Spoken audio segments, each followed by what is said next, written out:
June 11th, 1955. Salt Lake City, Utah. 22-year-old Jocelyn Hickenlooper, who suffers from developmental disabilities and scoliosis, vanishes without explanation from her home. Over 2 weeks later, Jocelyn's decomposed body is discovered in a shallow grave located near Parley's Canyon. After a 2-year investigation, a developmentally disabled suspect named Bernt Murphy confesses to killing Jocelyn, but after he recants his confession and the murder charge against him is dropped, a judge rules Bernt to be legally insane and he is committed to the Utah State Hospital. When the Utah Supreme Court overturns this decision in 1988, Bernt is released from the hospital, but there is a lot of doubt about whether he was actually responsible for Jocelyn's murder. After that, the trail went cold.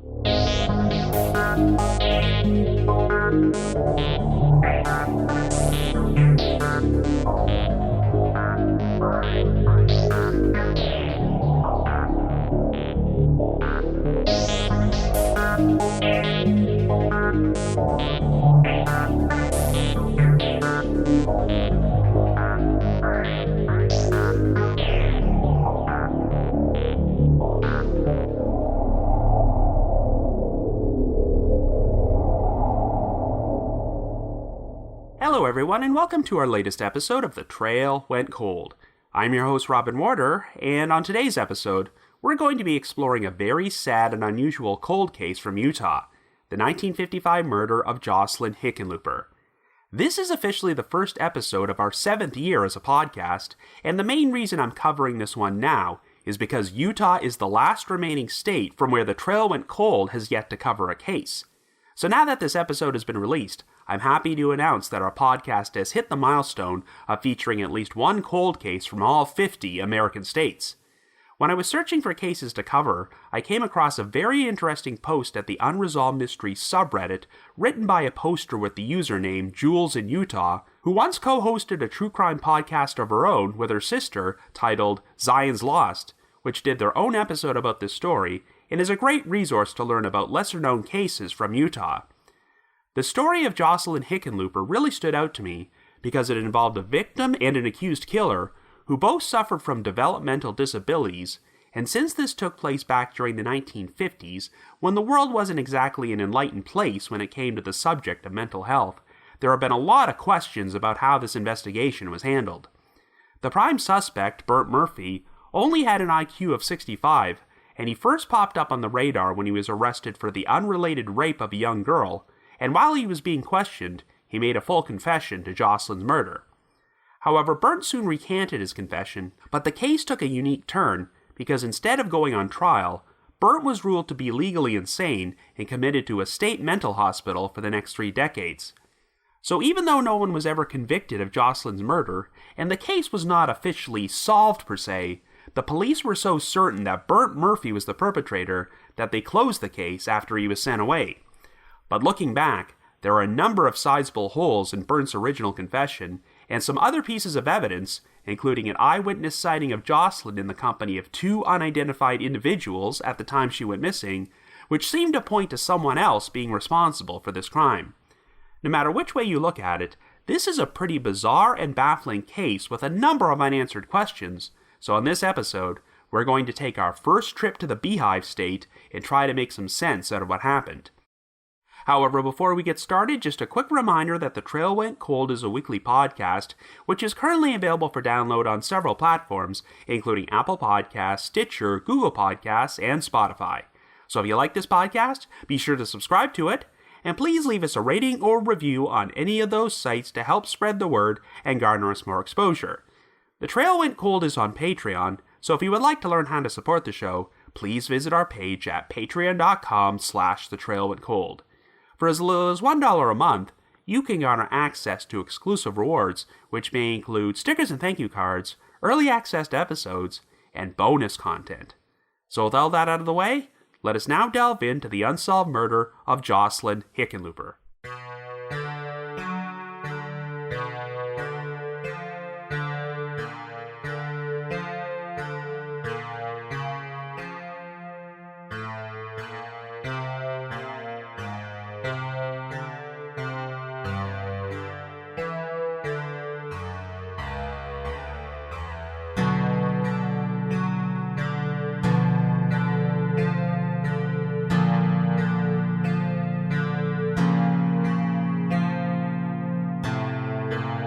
Our story begins in Utah in 1955, and our central figure is 22-year-old Jocelyn Hickenlooper. Jocelyn has a number of developmental disabilities, and physical ones as well, as she suffers from scoliosis and has a hump on the right side of her back. For 3 years, Jocelyn had lived at the Utah State Training School in the town of American Fork, a care facility for individuals with developmental disabilities, but she is currently living with her family at their home in a residential neighborhood on Denver Street in Salt Lake City. Jocelyn's father has been deceased for nearly 13 years, so she is now under the care of her widowed mother, Lottie Hickenlooper, and also lives with her older brother Wally and younger sister Suzanne. On June the 11th, Jocelyn was excited because she just happened to be 1 day shy of her 22nd birthday, and she was also looking forward to singing in a Latter-day Saints music festival that night being held at the Salt Lake Tabernacle. Jocelyn spent the morning at her residence while her brother Wally was laying tile in the bathroom, and a repairman from the telephone company also stopped by in order to move the house phone. After he completed his work and checked in with his employer, the repairman left the house at noon and would later say that he saw Jocelyn in the living room reading a letter. Shortly thereafter, Jocelyn answered a phone call from a friend of her sister's and told her that Suzanne was not home, but within minutes of the call ending, Jocelyn would inexplicably vanish without a trace. After being out for the morning, Lottie Hickenlooper returned home at 12:17 p.m. at the exact same time Wally was leaving in order to go out and purchase some more tile. Lottie soon noticed that Jocelyn was not at the residence, and Wally would later tell his mother he did not see Jocelyn leave and had no idea where she was. When Jocelyn did not return home for lunch, Lottie was not overly concerned, but when several hours passed and Jocelyn did not show up for dinner or in time to perform at the music festival that night, Lottie became convinced that something was wrong and contacted the Salt Lake City Police Department to report her daughter missing. Since Wally had been the only person present at the home when Jocelyn disappeared, he was extensively questioned by police, but ultimately ruled out as a suspect. However, there would be an interesting eyewitness account from one of the Hickenlooper's neighbors who claimed she had seen Jocelyn walking away from the residence with 2 individuals. Since the neighbor wasn't paying close attention to the situation, she could not provide any details about these 2 people or even identify their genders, though she thought they might have been 2 women or 1 woman and 1 man. But the neighbor was able to provide a detailed description of Jocelyn's appearance, as she claimed she was wearing a red housecoat and red slippers and her hair looked unkempt. This seemed very out of character for Jocelyn, who always tried to make herself look as neat and presentable as possible whenever she went out in public. In addition, Jocelyn also left behind a coin purse she always carried and her eyeglasses at the house, even though she was nearsighted and needed her glasses to see properly. Jocelyn would remain a missing person for over 2 weeks until a man who had been collecting topsoil in the wooded area of Parley's Canyon contacted the police on the evening of June the 28th and reported that he had uncovered a body inside a hastily dug shallow grave. The location was near the Salt Lake City limits, approximately 15 miles away from the Hickenlooper residence, and after the victim was recovered, she was soon identified as Jocelyn. She had been struck over the head 3 times with a blunt instrument and had a number of abrasions on her face, and she was also clad in the same red housecoat her neighbor had seen her wearing when she left the house. Due to the level of decomposition on her body, it was impossible to determine if Jocelyn had been sexually assaulted or figure out how long she had been dead.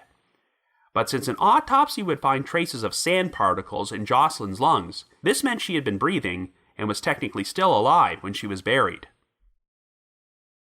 After a homicide investigation was launched, a search of Jocelyn's room would turn up a truly bizarre piece of evidence. A stack of printed invitations which read, quote, "Mrs. Lottie Hickenlooper invites you to attend the wedding of her daughter, Jocelyn Hickenlooper, to Jerry Brown of Ogden.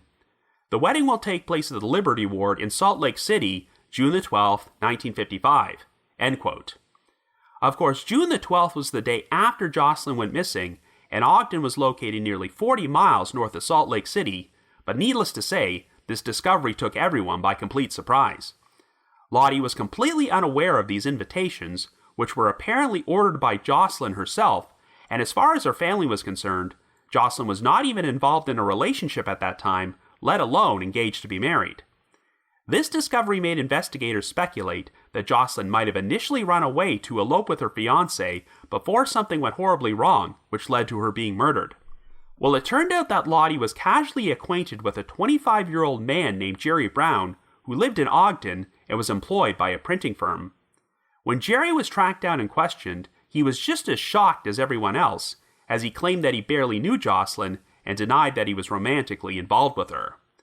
Jerry appeared to have a strong alibi on the day Jocelyn went missing, so investigators did not consider him to be a suspect in her murder.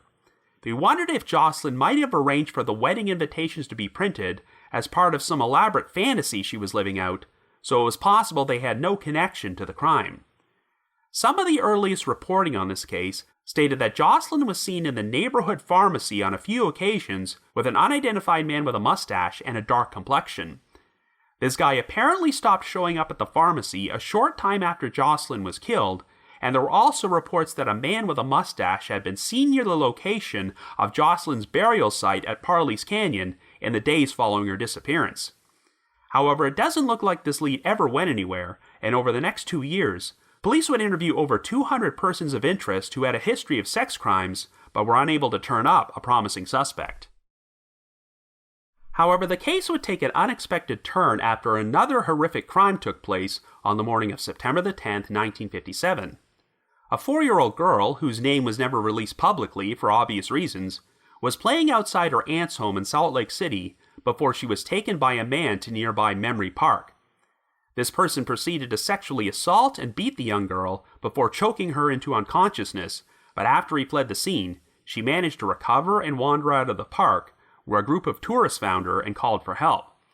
Later that evening, the girl gave a description of her attacker to the police, and within minutes of this information being circulated, a patrol officer happened to notice a 19-year-old man named Bernt Murphy riding his bicycle down the street. Since Bernt matched the description and was wearing similar clothing to what the girl said her attacker wore, the patrol officer took him into custody. After the girl identified Bernt in a police lineup, he would confess to the assault and even took investigators to Memory Park to reconstruct what happened. Bernt had a number of developmental disabilities, as he was illiterate and only had an IQ of 65. For nearly half his life, he had lived at the Utah State Training School in American Fork, but was discharged from there in July of 1957, only 2 months before the attack on the girl took place. Bernt had a reputation for being a troublemaker, and the school did not believe they had the proper facilities to keep him under control, so he went to live with his parents in the suburb of West Jordan. It turned out that Bernt had become acquainted with Jocelyn Hickenlooper during the 3 years she lived at the training school, so after he was charged with raping the young girl, police decided to question him about Jocelyn's murder and gave him a polygraph. When Bernt failed the test, he finally made a full confession to the crime. Bernt referred to Jocelyn as his quote-unquote best girlfriend during their time together at the school and said that he always danced with her.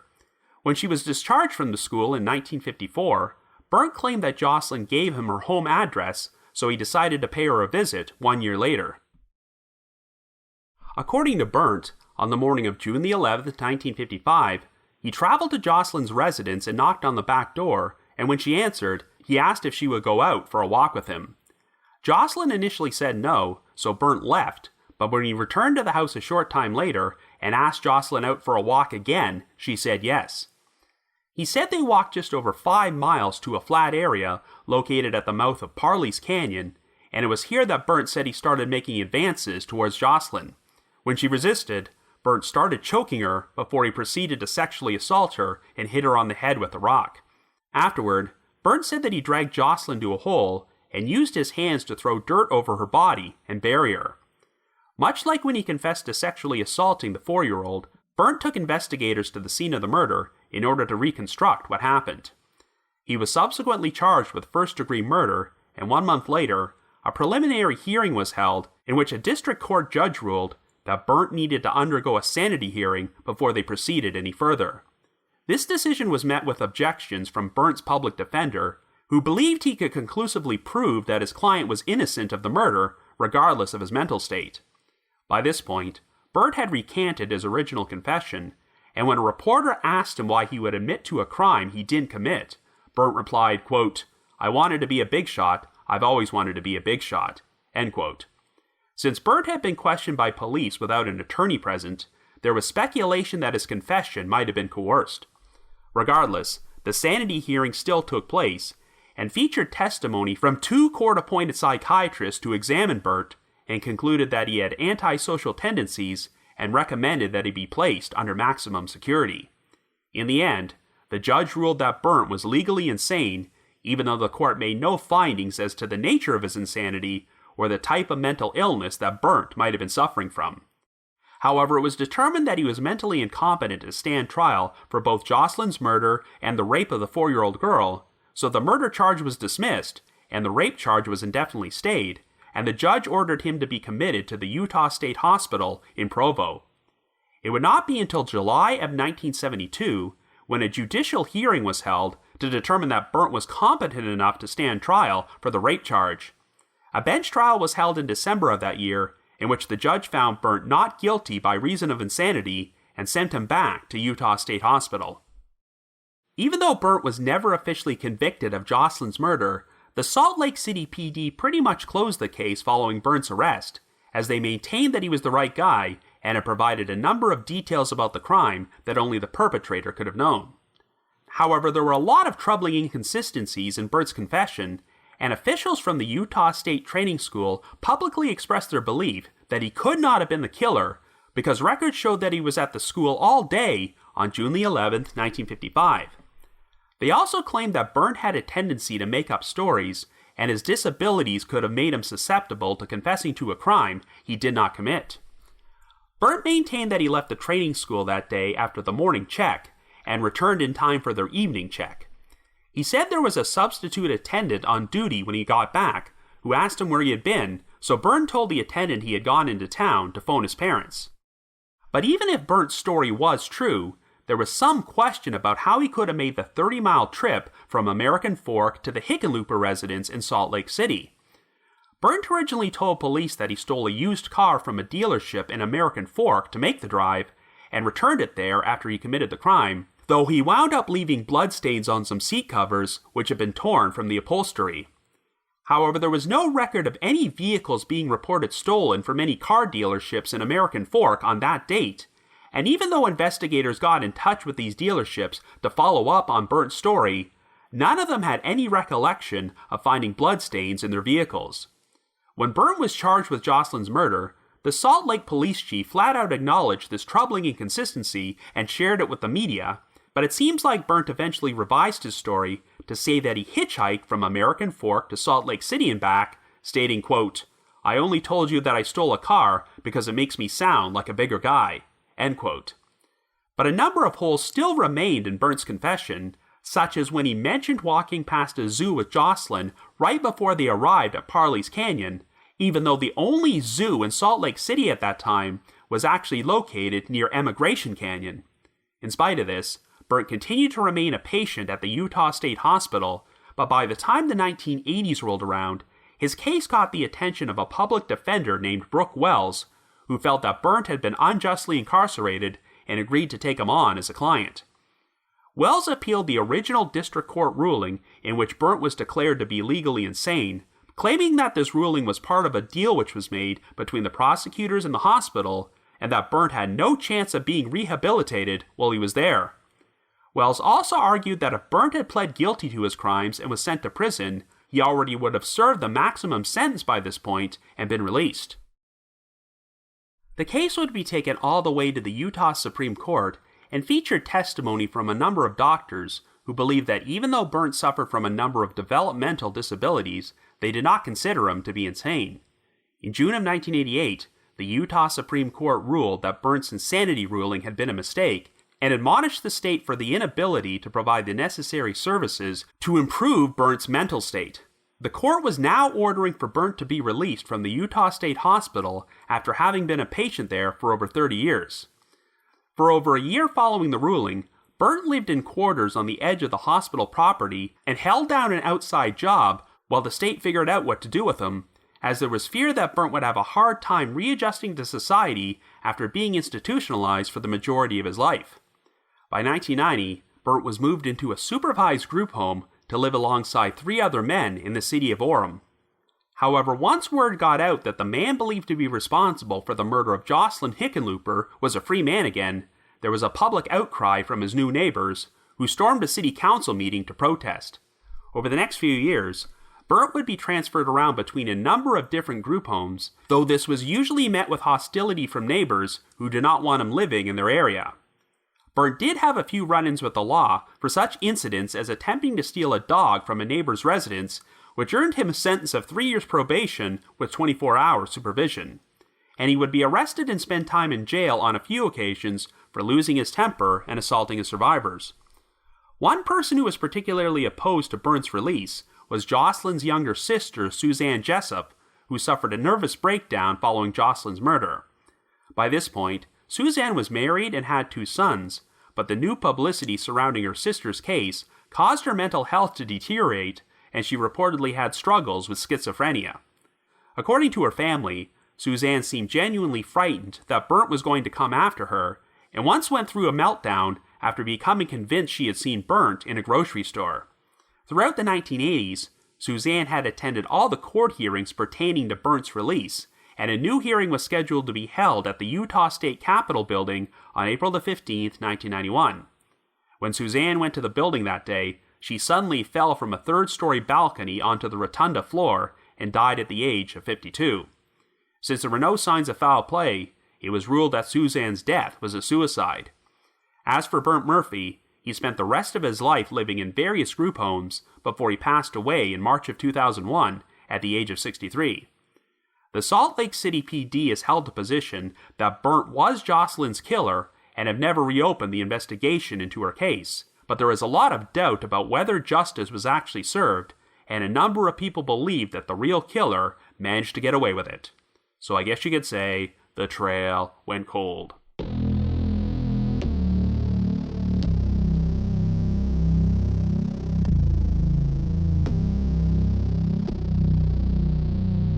Anyway, it took me 6 years to cover a case from Utah on the trail went cold, but I'm hoping it was worth the wait, because this was a very strange story, albeit an incredibly sad and enraging one.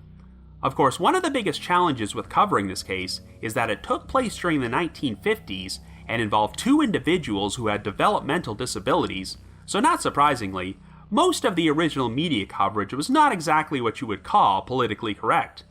Hell, even up until the 1980s and early 1990s, the coverage of Bernt Murphy's release used the word retarded to describe him, which was technically the correct clinical term back then, though it obviously wouldn't fly today. Hell, if you search online, you can find the original Utah Supreme Court ruling about this case from 1988, and it uses that word several times. Just 4 months before this episode's release, KTVX Channel 4, Salt Lake City's ABC affiliate, covered this story as part of their Justice Files series and had to put a disclaimer about the common usage of that term back then. Now, it's no big secret that there are a number of wrongful conviction cases out there in which someone with an intellectual disability or a low IQ was coerced into giving a false confession. Even though there's a lot more awareness about this issue now, the idea of confessing to a crime you did not commit was probably unthinkable to most people back in the 1950s, even though Bernt Murphy recanted his confession. When Bernt was released from Utah State Hospital during the later stages of his life, he had to face constant harassment from people who were convinced he murdered Jocelyn Hickenlooper and did not want him in their neighborhood. I mean, it's an understandable reaction, but Bernt was technically never tried or convicted of that crime, and most people who believed he was a murderer were probably not aware of the problematic issues with the case against him. From a legal standpoint, I'm not even sure if the authorities still consider Jocelyn Hickenlooper's murder to be unsolved, because we have a suspect who spent over 30 years in a mental institution for his alleged role in the crime, but that's technically not the same as a conviction. If he had gone on trial for the murder and was found not guilty by reason of insanity before he was committed to the state hospital, which is exactly what happened when he was tried for the rape of the 4-year-old, then yes, that would count as a definitive conclusion. But instead, Bernt was declared to be legally insane by a judge before he got the chance to present a case for his innocence in court. So even though the Utah Supreme Court ordered Bernt to be released from the hospital 3 decades later, he technically wasn't exonerated per se, since he wasn't even convicted of the crime in the first place. This wasn't a double jeopardy situation, because theoretically, if new evidence had surfaced against Bernt after he was released from the hospital, they could have charged him with Jocelyn's murder again. And if new evidence surfaced against an alternate suspect, they still could have been charged with the crime as well. But I'm guessing the authorities felt that Bernt was the right perpetrator all along, and his 30-plus years of incarceration was justice enough, so they never bothered reopening the case. So this is a rather unique situation, as I don't believe I've covered a case on The Trail Went Cold where both the victim and her alleged killer had developmental disabilities. In spite of her disadvantages, it sounds like Jocelyn Hickenlooper never caused much in the way of trouble, and even though she probably still needed assistance from a caregiver, I get the impression she still had enough independence to function in day-to-day life. But by comparison, it sounds like Bernt Murphy had an extremely difficult time functioning in society, as I don't think he received the same amount of love and support that Jocelyn got from her own family. He acted up and got into constant trouble both before and after his time in the state hospital, and it sounds like he was one of those people who slipped through the cracks because there was just not the appropriate support system in place to provide proper care for someone like him back then. Even though a lot of experts believe that Bernt's commitment to the hospital violated his rights, they still expressed their concerns about allowing him to be a free man again, since he was so ingrained by institutionalization. In fact, Bernt's alleged assault of the 4-year-old girl took place only 2 months after he was discharged from the Utah State Training School, and even though the school faced heavy criticism for letting him go, they maintained that they just did not have the proper facilities to handle him. Now, the attack on the girl from September of 1957 adds another complication to the story, because even though Bernt's supporters believed that he was railroaded for Jocelyn's murder, it doesn't sound like there was much lobbying to have him exonerated for this particular crime. Like I just mentioned, he was technically found not guilty of the rape by reason of insanity, but that doesn't mean he didn't do it. Obviously, there wasn't going to be anything conclusive like DNA back then, so it seems like the primary evidence against Bernt was his own confession and the victim positively identifying him as her attacker. Granted, a 4-year-old's memory is not always going to be reliable, but she ID'd him on the very same day the incident took place, so her memory still would have been fresh. I've never seen any accusations that Bernt's confession to this crime was false, only that the police may have taken advantage of the situation to make him a convenient scapegoat for Jocelyn's murder. Indeed, the attack on this 4-year-old was so heinous that if Bernt really was the perpetrator, then it shows he was capable of horrific violence. Hell, this girl's attacker also choked her, and you get the impression that he attempted to kill her and leave her for dead, but since he didn't finish the job, she managed to survive and get help. So it's easy to believe that the same person who harmed this girl could have murdered Jocelyn in a similar fashion. Before I talk any more about this case, I want to briefly discuss another unsolved murder which took place in Salt Lake City during this time period, as the earliest media coverage of Jocelyn's case made frequent comparisons between these two crimes.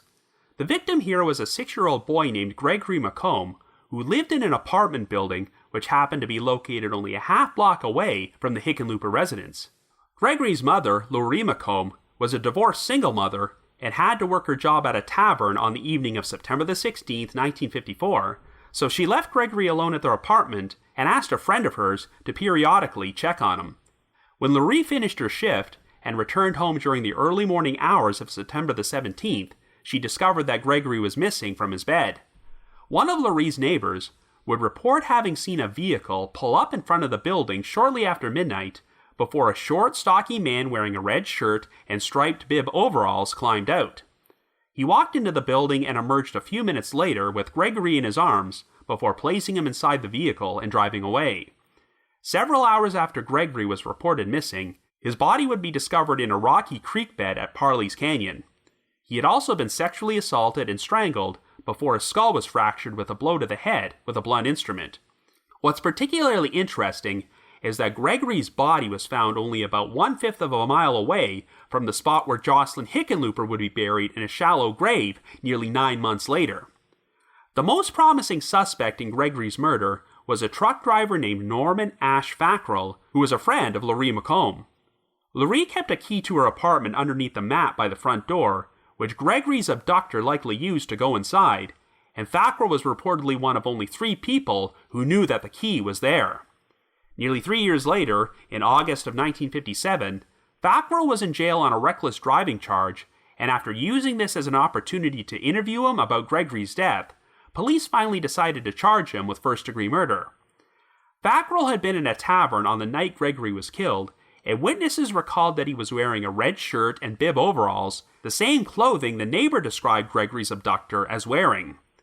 Fackrell's alibi was not particularly strong, as he claimed that he left the tavern at around midnight, drove to a loading dock, and fell asleep inside his car until 3 a.m. However, when Fackrell went on trial for the murder, the neighbor who witnessed Gregory's abduction could not identify Fackrell as the perpetrator, and she was unable to provide a description of the suspect's vehicle either. Aside from his recent arrest for reckless driving, Fackrell had never been in trouble with the law and had no known history of violence. There was also no direct evidence to link Fackrell to the murder, and the state's case against him was so shaky that the jury deliberated for less than 3 hours before they found him not guilty of the crime. After the trial, it sounds like the investigation into Gregory McComb's murder was pretty much closed, as the police continued to believe that Fackrell was the perpetrator, and since they wouldn't be able to try him again due to double jeopardy, there wasn't anything else they could do. While I do have issues with his alibi, I really have no idea if Fackrell was actually responsible for this crime, and I definitely agree with the jury's decision to acquit him, because the case against Fackrell was very weak, and there was plenty of reasonable doubt. But of course, the main reason I'm mentioning this case here is because of the potential connection to Jocelyn's murder. As these crimes took place only 9 months apart, Gregory lived only a half block away from Jocelyn, and the bodies of both victims were found at Parley's Canyon in spots which were in very close proximity to each other. Now, obviously, the victim profiles are much different, as I'm not sure if someone who abducted and murdered a 6-year-old boy would be inclined to do the same thing to an adult woman who was one day shy of her 23rd birthday. But due to her disabilities, Jocelyn was described as almost having a childlike personality, so I guess anything's possible. Theoretically, since Norman Ash Fackrell was not actually charged with Gregory's murder until 1957, he would have had the opportunity to harm Jocelyn 2 years earlier, but I've never seen any indication that he was considered to be a potential suspect in this case. And I seriously doubt that Bernt Murphy was responsible for abducting Gregory, as he had no known connection to the victim, and was still living 30 miles away at the Utah State Training School in 1954 without any access to a vehicle. But could it be possible that the same perpetrator was responsible for murdering Gregory and Jocelyn, and in both cases, the wrong person was falsely accused of committing the crimes? The whole situation is really quite frustrating because we have separate eyewitnesses who likely saw each victim being abducted by the person responsible for the respective murders, yet they didn't get a good enough look at the abductor to make a positive identification. And what's particularly troubling about the eyewitness sighting in Jocelyn's case is that she was supposedly in the company of 2 people. So let's break down the events on the day Jocelyn went missing, as it sounds like there was a very narrow window of time when her alleged abduction could have taken place. We know there was a phone repairman at the Hickenlooper residence who checked in with his office at around noon and maintained that Jocelyn was in the living room when he left. This is corroborated by the fact that a friend of Jocelyn's sister called the residence and spoke to Jocelyn, and we know this call had to take place after 12 p.m. because the house's phone had been disconnected all morning. Jocelyn's mother Lottie maintained that she arrived home at 12:17, by which point Jocelyn was gone, so we're talking about a window of around 17 minutes, maybe less, in which she could have been abducted by an outside party. If you're wondering about the phone repairman, I don't see any indication that he was considered to be a suspect, as I can only assume that the police were able to verify his whereabouts for the rest of the afternoon. If he made other house calls and kept checking in with his office, then this would rule out the possibility of him driving 15 miles to Parley's Canyon in order to murder and bury Jocelyn. Now, I can understand why there might be suspicion about Jocelyn's brother Wally, as he was at the house laying tile in the bathroom when Jocelyn disappeared and claimed that he never saw her leave and did not report anything unusual. However, Wally was extensively questioned and ruled out as a suspect. He was seen leaving the residence at the exact time his mother returned home in order to go pick up some more tiles, and if his whereabouts weren't accounted for during the next several hours, then yes, I'd find that highly suspicious. But I'd like to think that police were able to confirm Wally's story and verify that his purchase of the tiles actually took place. Now, in the Reddit post I mentioned during this episode's intro, there were a couple of commenters who had their suspicions about the Hickenlooper family and wondered if perhaps they might have decided to get rid of Jocelyn because she was too much of a burden to care for. Hell, they speculated that this might have been some dark family secret which overwhelmed Jocelyn's sister Suzanne with so much guilt that she decided to stage a very public suicide at the Utah State Capitol building 36 years later. Well, I see no indication that Jocelyn's family were ever considered to be suspects, and if they really wanted to get rid of her, it would have been a lot easier to commit her to some institution, or at least lie and claim they put her away somewhere. Being that this was the 1950s, people likely would have believed their story without much question, and that approach certainly would have garnered much less attention than reporting Jocelyn missing and turning her disappearance into a major public spectacle. I see no reason to believe that anyone from the Hickenlooper family was involved, and we do have the eyewitness sighting of Jocelyn being escorted away from her residence by two individuals before her mother even returned home. So let's talk more about this eyewitness sighting, which is a pretty unusual one, as the neighbor was able to recall specific details about the clothing Jocelyn was wearing, yet she claimed she didn't get a good enough look at the other two people to even determine what gender they were, though she believed at least one of them might have been a woman. I can understand why people might be skeptical about the credibility of the sighting, but it turned out the neighbor's description of Jocelyn's clothing was accurate, as she was clad in a red housecoat when her body was dug up weeks later. I get the impression that Jocelyn had not yet gotten dressed after she woke up that morning, which is why she was still wearing her housecoat and slippers at noon, and the neighbor also described Jocelyn's hair as being unkempt. It sounds like Jocelyn always made sure that her appearance was presentable whenever she went out in public, so even though the neighbor did not describe the scene as a forceful abduction, I get the impression that someone made Jocelyn leave her house against her will. But what could these two people have said to Jocelyn to convince her to leave without making a scene or alerting her brother? Honestly, it greatly troubles me that this eyewitness sighting seemed to be completely disregarded once Bernt Murphy was charged with Jocelyn's murder, because it completely contradicts his own confession. In every version of his story, Bernt claims that he showed up at the Hickenlooper residence alone and convinced Jocelyn to leave and go out for a walk with him, but how does this account of the neighbor's sighting of a second person? Even if Bernt was actually guilty, shouldn't there have been more of an effort to try and figure out who the second individual might have been? Somehow, Bernt Murphy does not strike me as the type of person who would be committing crimes with an accomplice. Of course, if one or both of the individuals seen with Jocelyn were women, then this only opens up more unanswered questions. The most logical theory has always been that Jocelyn was abducted and murdered by a sexual predator, and yes, I know that women can be predators as well. But because she was so heavily decomposed at the time she was found, investigators were unable to determine if Jocelyn actually was sexually assaulted. If she wasn't, then I'd be curious what other potential motives there might have been for this crime.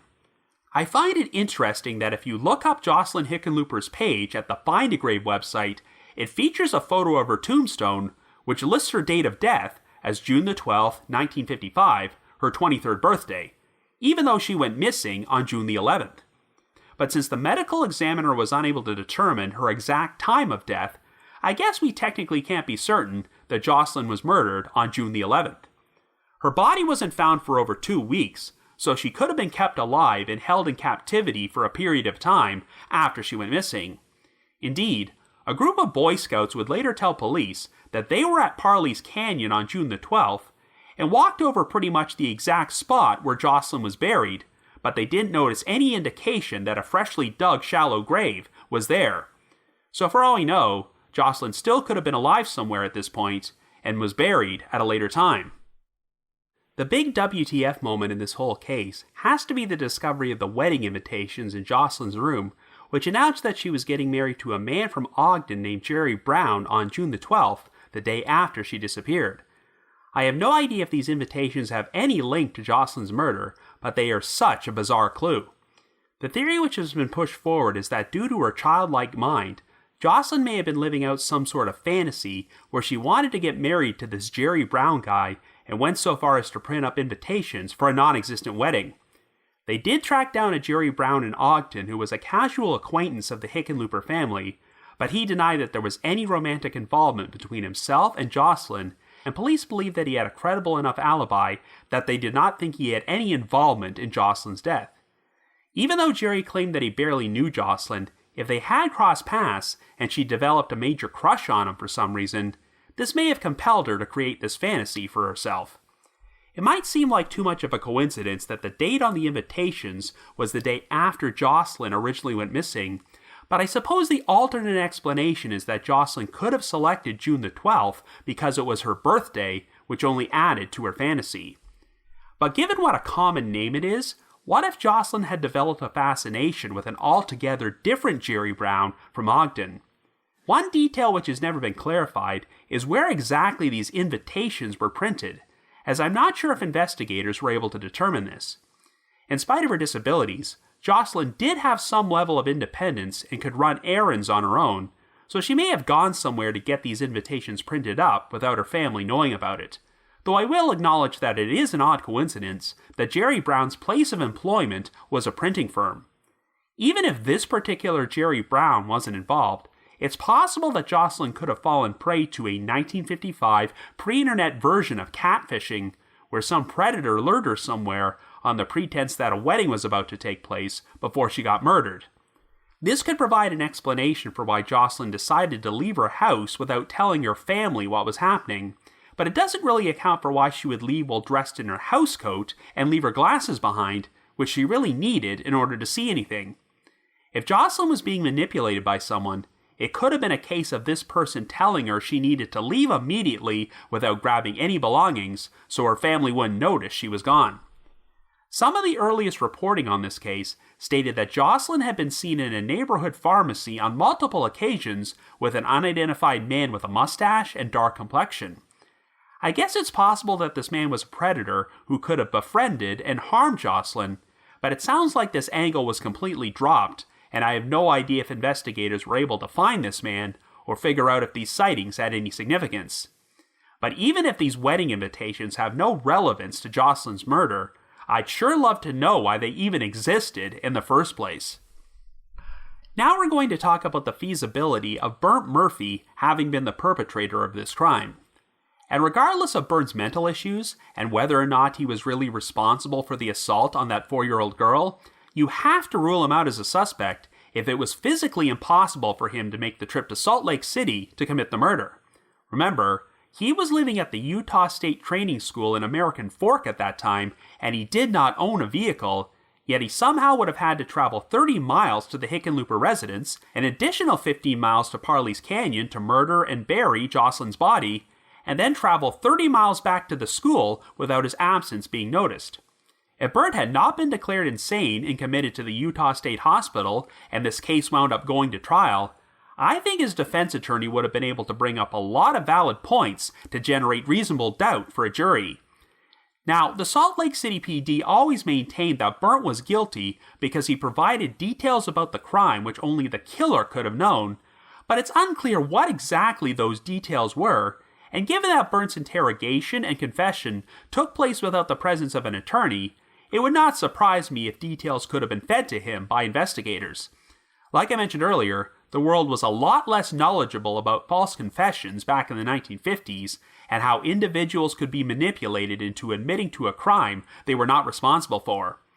I know the superintendent from the Utah State Training School drew a backlash by publicly stating that Bernt couldn't have committed the crime since he was at school the entire day the murder took place, but back then, I'm sure most people still had the mentality, why would he confess if he didn't actually do it? Bernt's explanation is that he snuck out during the morning check and made it back to the school in time for the evening check, but the issue is that we need to come up with a way for him to make it from point A to point Z. Bernt's initial story was that he stole a car from a dealership in American Fork in order to make the drive to Salt Lake City, and returned it there later that day after he committed the murder without anyone noticing. That sounds pretty sophisticated for someone with an IQ of 65, and it's pretty mind-blowing to look back at the original newspaper coverage and see the Salt Lake City police chief publicly acknowledge the issues with this story, even though they had already charged Bernt with the murder by that point. Another issue is whether Bernt would have even known where Jocelyn lived to begin with. But his story is that they developed a close relationship during their time together at the training school, and Jocelyn gave him her address when she was discharged from there the previous year. In the end, it sounds like the story everyone settled on was that Bernt hitchhiked from American Fork to Salt Lake City and back, which is not completely implausible, but the problem is that it doesn't account for how Jocelyn could have made it from her house to Parley's Canyon. So according to Bernt, when he arrived at the Hickenlooper residence, he convinced Jocelyn to come out for a walk with him. And this is important because at no point did Bernt ever claim that he and Jocelyn hitchhiked or used a vehicle to travel to Parley's Canyon. Bernt said that after he walked to the mouth of the canyon, he made advances on Jocelyn, but snapped and killed her when she rejected him before he used his bare hands to dig a shallow grave to bury her body. Now, following Bernt's arrest, the local newspapers actually printed a map of a possible route Bernt and Jocelyn walked from her residence to the murder scene. Bernt claimed that he could not remember the exact route, but this map showed the quickest way to travel this distance, which was around 5.5 miles. Most of the reporting states that the location of the shallow grave containing Jocelyn's body was 15 miles from the Hickenlooper residence. So unless that particular piece of information was misreported, then that's a pretty major discrepancy, and I'm surprised it didn't raise more red flags, as I have a hard time imagining that Bernt and Jocelyn could have walked 15 miles to that spot. Yes, I suppose it's possible that they could have walked 5 miles, but remember, Jocelyn suffered from scoliosis and had a hump on the right side of her back, so walking that distance probably would have been a more arduous ordeal for her than the average person. And even if they did walk 5 miles to this location, there's no way Bernt carried Jocelyn's body another 10 miles to bury her in another section of Parley's Canyon. I just don't see how this entire scenario works unless Bernt had access to a vehicle. But even if Bernt showed up at the Hickenlooper residence and convinced Jocelyn to go out for a walk with him, why would she have left in her housecoat and slippers without getting dressed? How come she left her glasses behind? If her brother Wally was still at the house, why didn't Jocelyn tell him she was leaving? And while we have a neighbor who did see Jocelyn walking away from her house that day, how do you explain away her account of there being 2 people at Jocelyn's side?